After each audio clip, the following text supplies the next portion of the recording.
Ladies and gentlemen, the LG G2. Do, do, do, do, do, do, do.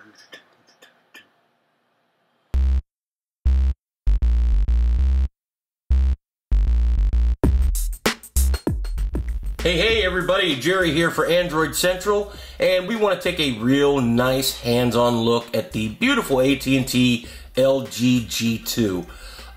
We've had it here. I've been playing with it for about a week, getting ready to write the review. I wanted to give you all, a video walkthrough, hands-on overview of what's going on. We're going to shut the screen off and start with the outside. And you know what? We're going to start right here, where the money shot, as it were. The back buttons. You've got a volume down button, a volume up button, and a power button in the center. Let me zoom in on those for a minute so you can see exactly what's going on. They also have other functions. You long press just as if they were an on-screen button, and you can fire up the camera or the Q something notes app, Quick Note I think it's called. And then right above it you can see there's the camera. It's a great camera, and the LED flash. But that's, the rear buttons. That's the big deal about the G2. You're either going to love them or you're going to hate them, but in either case they're there, and if you're considering this little beast, you're going to have to, learn to deal with those. So let's zoom back out. Of course I zoomed in when I wanted to zoom out, and take a quick look at, the rest of the hardware. Not a lot going on, the outside. You've got, says G2 down at the bottom, a little AT&T logo. You flip it around to the front and mind the fingerprints. You've got an LG logo here. AT&T kept, their name off the front. There's your earpiece for calls. It works great. You hear calls just fine. The only other thing you can really see on the front, besides the great screen, is the front-facing camera. And it's a really good front-facing camera, too. LG did a bang-up job. If you use that for video calling, it's nice and bright, fast. Even takes 1080p video and HDR. So it's cool they added all this. You go around to the sides of the phone, you look at them, and there's just nothing there. You've got a SIM card slot. You can maybe see it right there. You jam a pin down the little hole and it'll pop out. Takes a standard micro SIM. And then down here on the bottom, zoom in again. Boy, I'm glad they built this zoom. You've got a USB power and data port.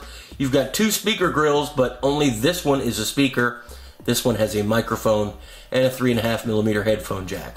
Other than that, on the hardware side, that's it. There's no buttons on the side. There are no flaps, no covers, no surprises. Just these rear buttons and a lot of fingerprints. Yeah.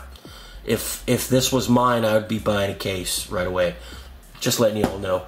So anyway, let's turn it on, and it's got this neat feature called knock on. You can turn things on. I don't know if you caught that there. You just off, on, kind of like my light switches.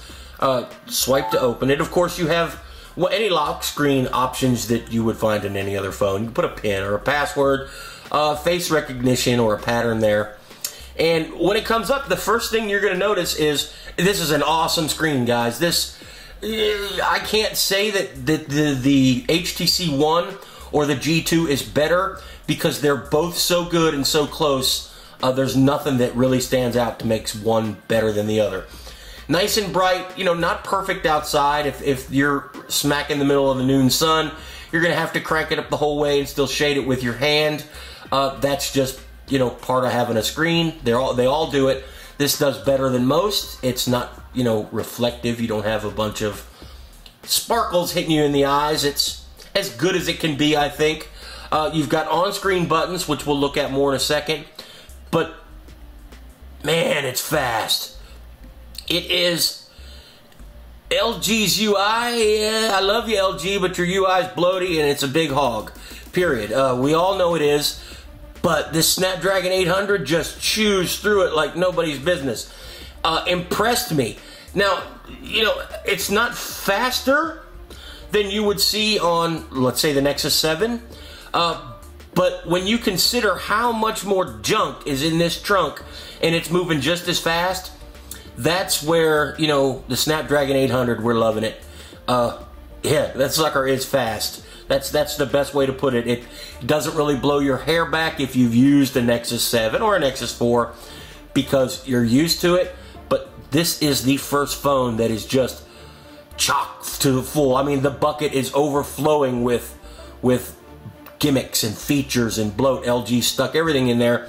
They're all turned on, and the processor just chews through. Very impressed. Open up the app drawer. Oh, tips. Gotta love them. Notice the app drawer is the same way. Did you notice it popped right up there? No hesitation. It zips around like it's on fire. If you are a specs person, you're gonna love this phone. I'm gonna tell you that right up front. You will love the speed and the fluidity. This is a phone you can leave everything enabled, slap Nova Launcher on it, and boom, you have the best of both worlds, in my opinion. While we've got the app drawer open, let's look through. You've got all the standard Google Play stuff. You've got the, you know, the Market, Gmail, Chrome is included, as well as the default LG browser. All your Play Store stuff, music, movies, books, magazines, G+. Keep is not installed. I think that's reserved for Nexus phones. And Google Earth is not installed. Of course, both of those are easily downloaded from the Play Store. In addition, you've got a lot of LG-specific stuff.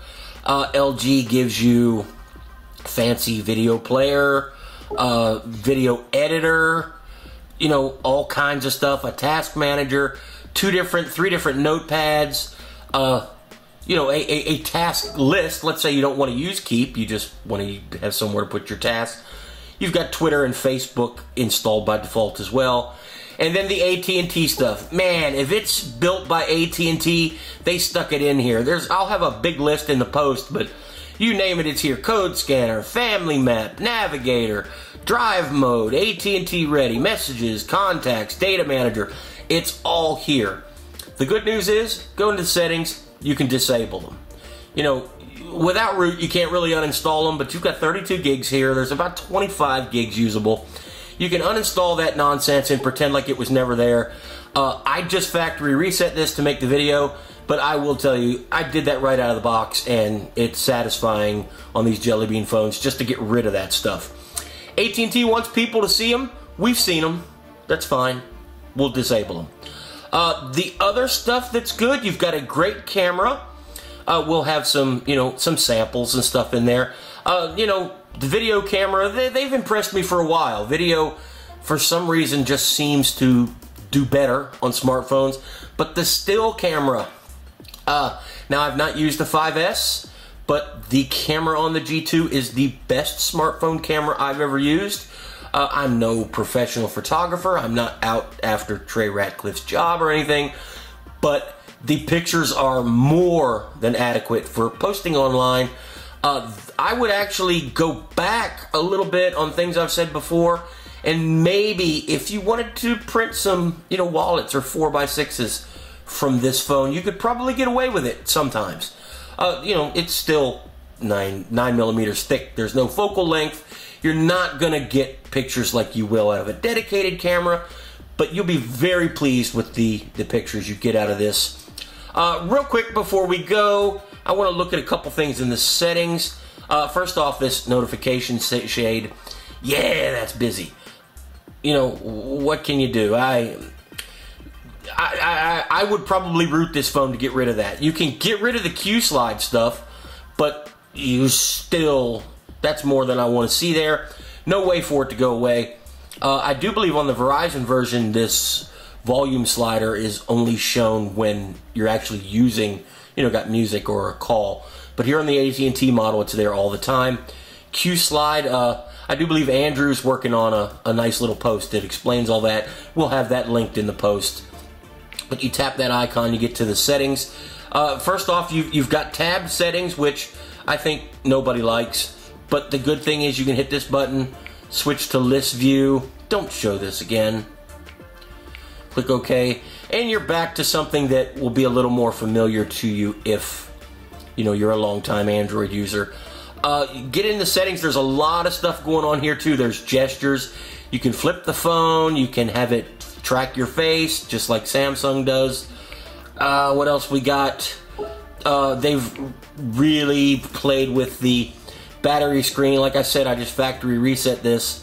I guess they want to give you more information. They won't give you a forecast here, but it's different. It takes some getting used to. Got a battery saver mode you can turn on. Haven't needed it. This doesn't get the amazing battery life that I expected, but this will last you, me, everybody else all day long, every day. I've worked it hard, and it will last you till you go to bed without an issue. You go down through other stuff. Slide aside, I've worked up a video for that. It's a way to multitask with a 3-finger gesture. Accounts and sync, you know all that. Guest mode, that's pretty slick. You can set up guest mode, and little introduction there. Make it so you can hand your phone to somebody else. They only get one home screen and the 4 apps you've decided they could look at. That way they can't peek into, you know, your SMSs or anything you might be doing there. Back about the phone, we'll look here. It is running Android. There it is. Android 4.2.2. The kernel's 3.4. The software version from LG, D80010D. If you're into all that stuff, there it is. Kernel version, build number, everything. Oh, one more thing real quick before we go. I want to show you these on-screen buttons. You go to the display section, I think. Front touch buttons. You've got your choice of different configurations and themes, so you got a little bit you can play with there. I have found that I just like that. That's as close to what I feel is normal as can be. And there you have it. The phone's a beast. If you've picked one up already, you know it's a beast. If you get a chance and you're at the AT&T store, grab one, play with it until they throw you out. You may even want to end up buying it. It's really nice. I would be happy with this phone. We'll talk and go over everything in the review post. In the meantime, I'll holler at you guys later, and for now, I'm out of here.